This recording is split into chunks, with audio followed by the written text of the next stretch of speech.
কালামুল্লাহ শরীফে প্রায় 52টি জায়গায় আল্লাহ তাআলা এই মানব জাতি ঈমানদারকে লক্ষ্য করে বলেছেন, হে ঈমানদারগণ, তোমরা যারা ঈমান এনেছো এবং তোমরা যারা সৎ আমল করো, নেক আমল যারা করো, তাদের জন্য এই সুসংবাদ। আল্লাহ তাআলা অনেক জায়গায় আমল করার অর্ডার দিয়েছেন, আবার অনেক জায়গায় যারা আমল করে, নেক আমল করে, তাদের জন্য সুসংবাদ দিয়েছেন।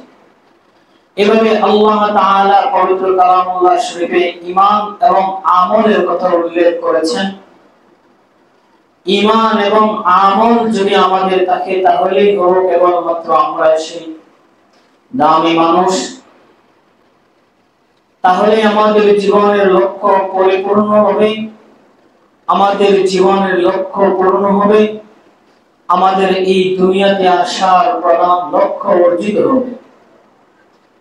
আর যদি জীবনের মধ্যে আমল না থাকে, জীবনের মধ্যে যদি ঈমান আমল না থাকে, তাহলে আমাদের হায়াত, আমাদের জীবন আর প্রাণীদের জীবনের মধ্যে কোনো তফাৎ নেই। যেই জীবনে ঈমান এবং আমল নেই, ওই জীবনটা প্রাণীদের জীবনের কথা উল্লেখ করেছেন আল্লাহ তাআলা বলেন, বালহুম আদম, প্রাণীদের জীবনের মূল্য আছে, কিন্তু ওই জীবনের কোন মূল্য নাই যে জীবনে আমল নাই, যে জীবনে ঈমান নেই। এইজন্য আল্লাহ বলেন বালহুম আদম, প্রাণীর চেয়েও নিকৃষ্ট ওই সমস্ত মানুষ যাদের জীবনে আমল, ঈমান নেই। আমল, ঈমান এতটাই দামি জিনিস, আমাদেরকে সম্মানিত করবেন আল্লাহ তাআলা ঈমান এবং আমলের ভিত্তিতে। আমাদের জীবনের মূল্যায়ন রোজ হাসরে হবে ঈমান এবং আমলের ভিত্তিতে। যদি ঈমান এবং আমল যদি ঠিক না থাকে, তাহলে আমাদের জীবন এক ব্যর্থ জীবন, আমাদের জীবন এক লজ্জাজনক জীবন, আমাদের জীবন এক হতাশাজনক জীবন। এই জীবনের কোনো মূল্য নেই। আমরা শুধুমাত্র দুনিয়াদারি করার জন্য এই দুনিয়াতে আসিনি। আমরা শুধুমাত্র খাবার দাবার, ঘুম, খেল তামাশা করার জন্য আমরা এই দুনিয়াতে আসিনি। আমাদেরকে আল্লাহ তাআলা পাঠান নাই শুধুমাত্র খাওয়া দাওয়া, দুনিয়াদারি, সংসার, জীবন, এটার পিছনেই জীবন খরচ করে দেওয়া, জীবনের প্রধান লক্ষ্য রাখা, এটা একজন মুমিন মুসলমানের কাজ নয়। একজন মুসলমানিয়ত ধারণ করবে, সে তার জীবনকে আমল দিয়ে সাজাবে। আজকে আমাদের জীবনের কোনো লক্ষ্য উদ্দেশ্য নেই। চাকরি বাকরি করছি, খাওয়া দাওয়া করছি, সংসার জীবন করছি, মনে হচ্ছে এটাই আমাদের আসল জীবন। ব্যবসা বাণিজ্য করছি, টাকা ইনকাম করতেছি, ফ্যামিলির জন্য খরচ করতেছি, বাস জীবন চলছে, এটাই মনে করছি আমার আসল জীবন। ইবাদত নাই, মালিকের দাসত্ব নাই, মালিকের গোলামি নাই। এই জীবন আসল জীবন নয়। আমার আসল জীবন সামনেই। আমার আসল জীবন শুরু হবে যখন আমার মওত আসবে। মওতের পরে আমার আসল জীবন শুরু হবে। আর এই জীবনটা আসল জীবনের পুঁজি, ইনকামের একটা জায়গা। এইজন্য রাসূল আরবি, দুজাহানের বাদশা, সাইয়্যিদুল মুরসালিন, আমার আপনার দরুদ নবী মুহাম্মদুর রাসূলুল্লাহ সাল্লাল্লাহু আলাইহি ওয়াসাল্লাম বলেন, উম্মাহ আদ-দুনিয়া মাজরাআতুল আখিরাহ, এই দুনিয়াটা হলো আখিরাতের পুঁজি কামানোর একটা শস্য ক্ষেত। এই দুনিয়াটা একটা ক্ষেত স্বরূপ। এই দুনিয়ার মধ্যে তোমার সওয়াব, তোমার নেক আমল অর্জনের জায়গা। যদি কোনো কৃষক ভাই তার জমি এভাবেই ফেলে রাখে, চাষাবাদ না করে, সে যেমন কোনো ফলাফলের আশা করতে পারে না, সে যেমন কোনো শস্য ফল এর আশা করতে পারে না। যদি কোনো মুসলমান ঈমান আনার পরে আর কোনো ইবাদতের দ্বার দাঁড়ায় না, নামাজ নাই, রোজা নাই, কোনো নেক আমল নাই, শুধুমাত্র মনে করে আমি ঈমান এনেছি। ওই ব্যক্তি যে শুধুমাত্র চাষাবাদ করা ছাড়া তার জমিন ফেলে রেখেছে, সে যেমন কোনো ফলাফলের আশা করতে পারে না। নবী বলেন, উম্মত, এই দুনিয়ার জীবনটা একটা শস্যক্ষেত, আখিরাতের পুঁজি কামানোর জায়গা। যদি তুমি এই জীবনে কোনো নেক আমল অর্জন না করো, তোমার আখিরাতে কোনো ফলাফল তোমার হাতে আসবে না। এই জীবন একটা দুনিয়ার জীবন, আখিরাতের ফলাফল অর্জনের জীবন। এই দুনিয়াতে যদি আমল না করি তাহলে আমাদের জীবন ব্যর্থ হয়ে যাবে। এই 60 বছরের জীবন, 80 বছরের জীবন, 40 বছরের জীবন, এটা তো শেষ না আমাদের। এটা আমাদের শেষ না। আমরা মুমিন বিশ্বাস করি আমাদের পরবর্তী জীবন অস্থায়ী জীবন নয়, চিরস্থায়ী জীবন, যার শুরু আছে শেষ নাই। এই জন্যই একজন মানুষ সফলকাম হওয়ার জন্য তার ইবাদত ছাড়া, রব্বে কারীমের গোলামি ছাড়া উপায় নেই। জান্নাতে যাওয়ার দুইটি চাকা, একটা হলো ঈমান আর একটা হলো আমল। ঈমান ছাড়াও জান্নাতে যাওয়া যাবে না, আবার আমল না থাকলে শুধুমাত্র ঈমান আমল ছাড়াও টিকে রাখা মুশকিল। এই জন্য যদি জান্নাতে যেতে হয় আমল অবশ্যই করা লাগবে। আল্লাহ রাব্বুল আলামিন এই জন্যই এই পবিত্র কালামুল্লাহ শরীফে প্রায় 52টি জায়গায় আল্লাহ তাআলা বলেছেন, হে ঈমানদারগণ শোনো, তোমরা যারা শুধুমাত্র ঈমান এনে বসে আছো, মনে করো, ইয়া আইয়ুহাল্লাযীনা আমানু ওয়া আমিলুস সালিহাত, হে ঈমানদারগণ, তোমরা যারা ঈমান এনেছো তোমরা নেক আমল করো, সৎ আমল করো, ভালো ভালো নেক কাজগুলো করো। কারণ নেক কাজ করলে আমি রব্বুল আলামিন তোমাদের জন্য জান্নাতুল ফেরদাউস মেহমানদারির জন্য রেডি রাখব। জান্নাতুল ফেরদাউস আল্লাহ তাআলা ওই সমস্ত ব্যক্তিদের জন্য রেডি রাখবেন যারা নেক আমল করবেন ঈমান আনার পাশাপাশি।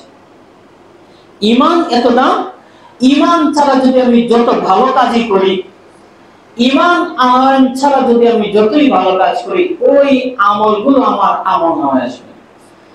ঈমান এত দাম, ঈমান আনার পর যদি কোনো মুসলমান একবার সুবহানাল্লাহ বলে, শুধুমাত্র বলো সুবহানাল্লাহ, এই সুবহানাল্লাহ বলার সাথে সাথে রাসূলুল্লাহ বলেন ওই বান্দার জন্য জান্নাতে একটা গাছ রোপণ করা হবে। বলেন সুবহানাল্লাহ।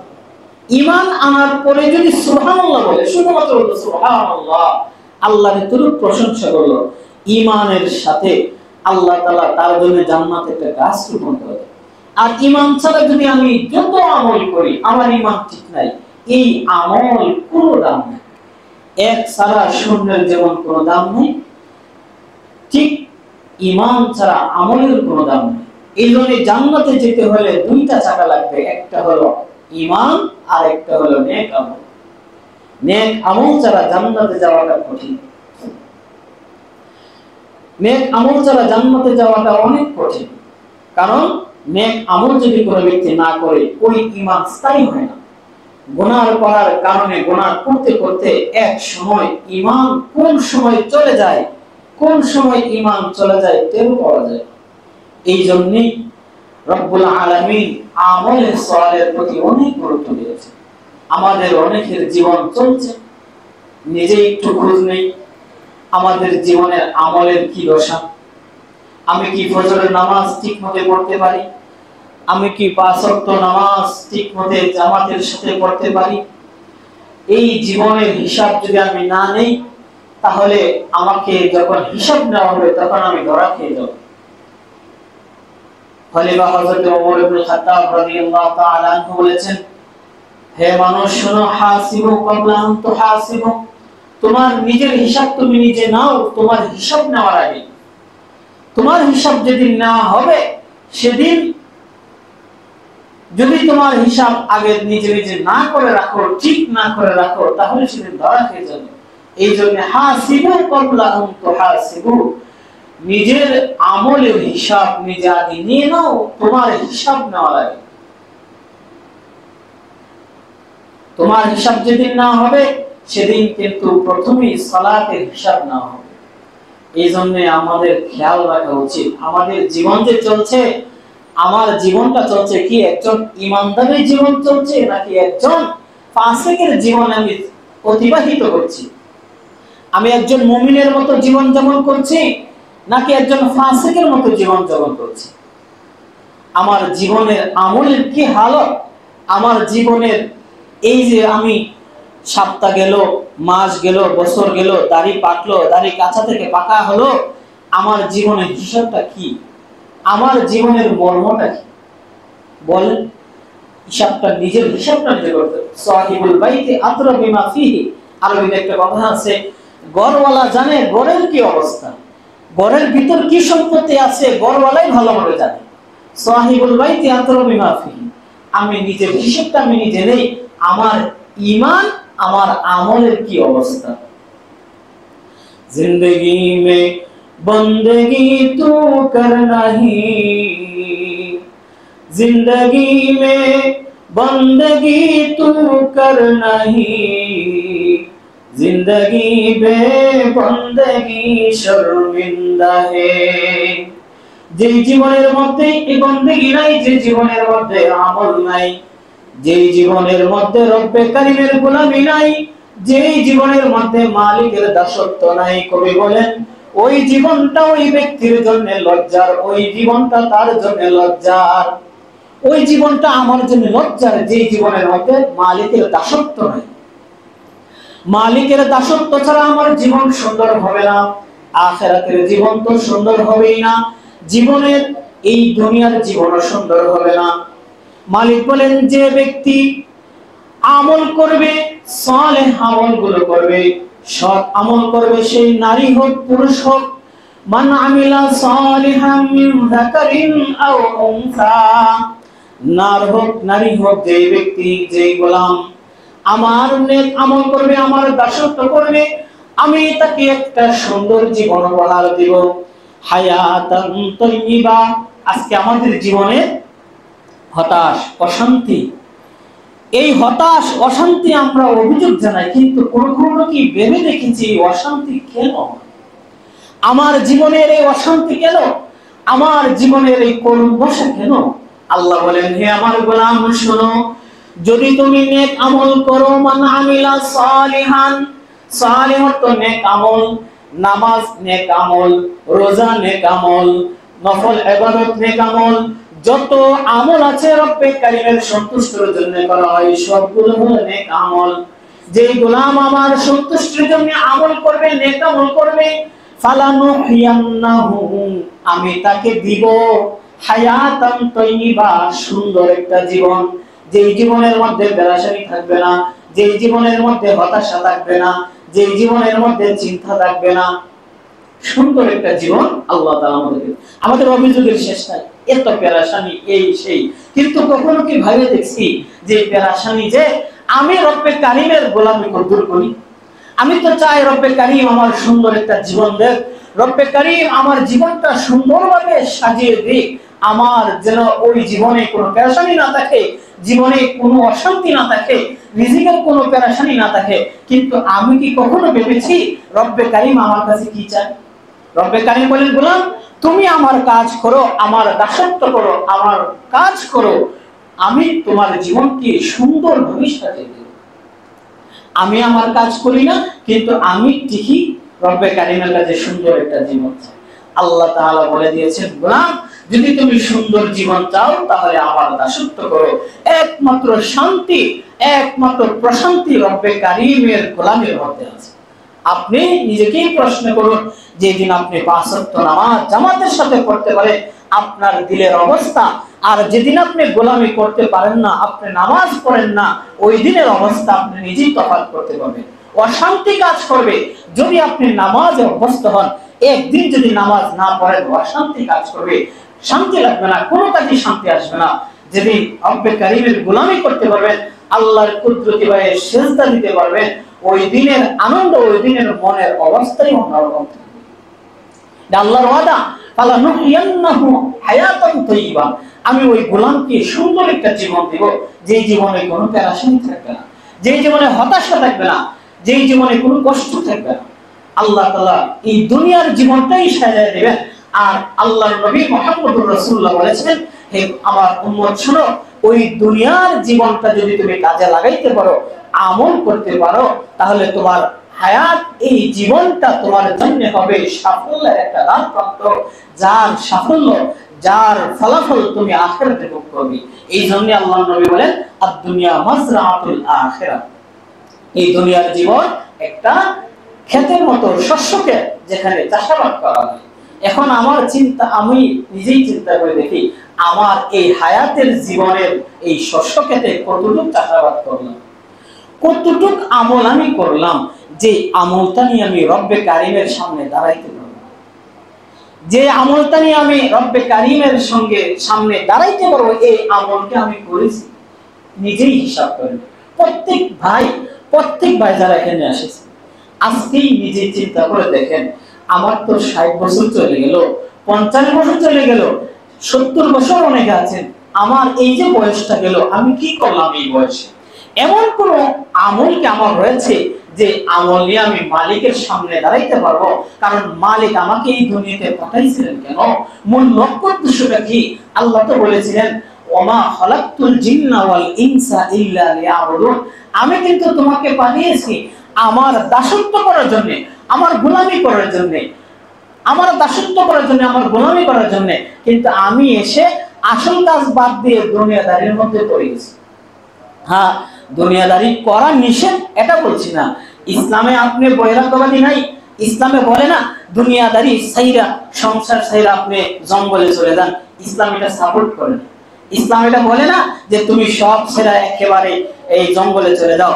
হ্যাঁ, দুনিয়াদারি করতে হবে, এটা একটা আমলের সালেহ, তবে রব্বে কারিমের বাউন্ডারির ভিতরে, দুনিয়ার শরীয়তের সীমানার ভিতরে থেকে নেক আমলগুলো করতে হবে, যেই নেক আমলের মাধ্যমে আল্লাহ তাআলা একটা সুন্দর, সুস্থ এবং একটা সুন্দর একটা জীবন আল্লাহ তাআলা আমাদেরকে উপহার দিবেন। এই নেক আমল করার সবচেয়ে গুরুত্বপূর্ণ সময়টা হলো এই যৌবনকাল।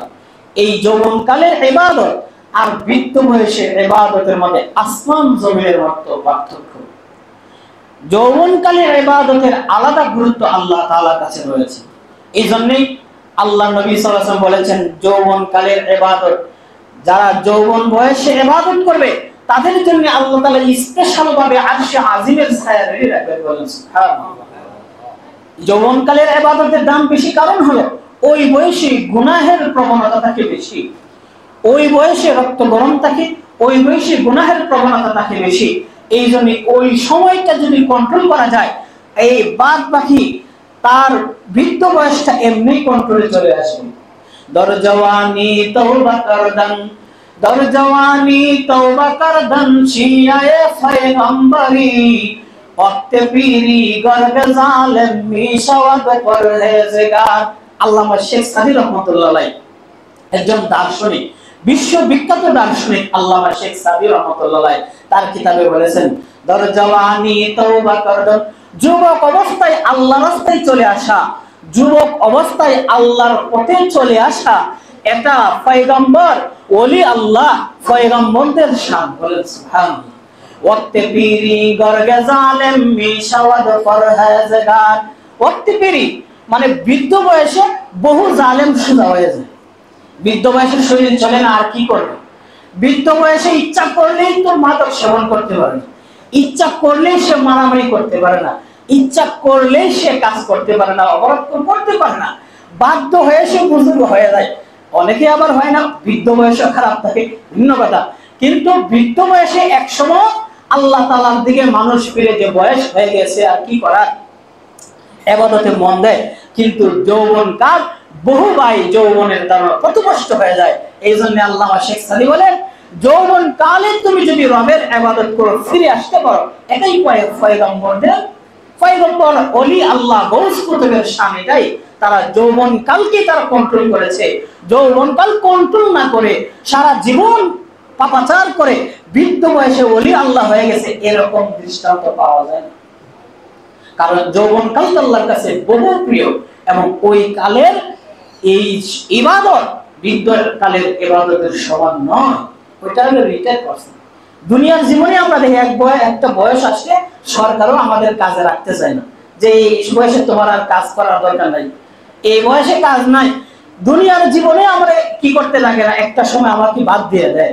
আখিরাতের ক্ষেত্রে, আমার ইবাদতের ক্ষেত্রে যে সময়টা আমার কঠিন শক্তি থাকে শরীরে, ইচ্ছা করলে আমি দাঁড়িয়ে নামাজ পড়তে পারি, ইচ্ছা করলে ইবাদত করতে পারি, ওই সময় যদি ইবাদত না করি আর কখন করব?